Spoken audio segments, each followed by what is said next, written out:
Volevo dirvi che la previsione di un aumento dei dazi nei confronti di quelle nazioni che hanno scelto di contribuire alla sicurezza della Groenlandia, secondo me è un errore e ovviamente non la condivido. Alliances endure because they're built on respect and partnership, not pressure.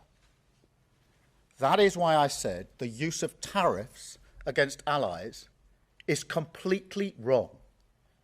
It is not the right way to resolve differences within an alliance. Nor is it helpful to frame efforts to strengthen Greenland's security as a justification for economic pressure. Zölle nutzen niemandem und schaden fast allen. Die amerikanischen Verbraucher merken mittlerweile, wie die Zölle wirken.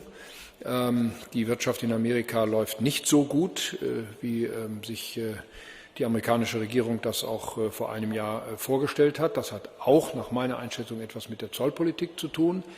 Wir möchten diese Eskalation nicht. Wir wollen keinen Handelsstreit mit den Vereinigten Staaten von Amerika. When we look at the situation, it's clearly a very concerning time, because we are killing the structure where we can fix the situation and the common challenges we have.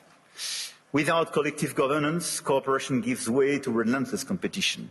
Competition from the United States of America through trade agreements that undermine our export interests, demand maximum concessions, and openly aim to weaken and subordinate Europe, combined with an endless accumulation of new tariffs that are fundamentally unacceptable, even more so when they are used as leverage against territorial sovereignty. That Arctic security can only be achieved together.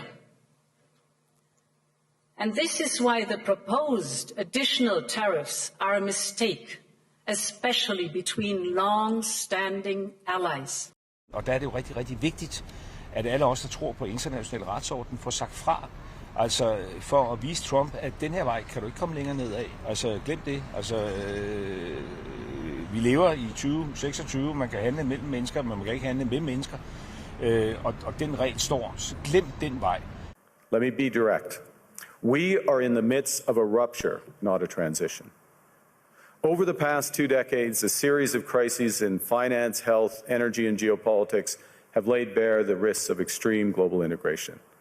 But more recently, great powers have begun using economic integration as weapons.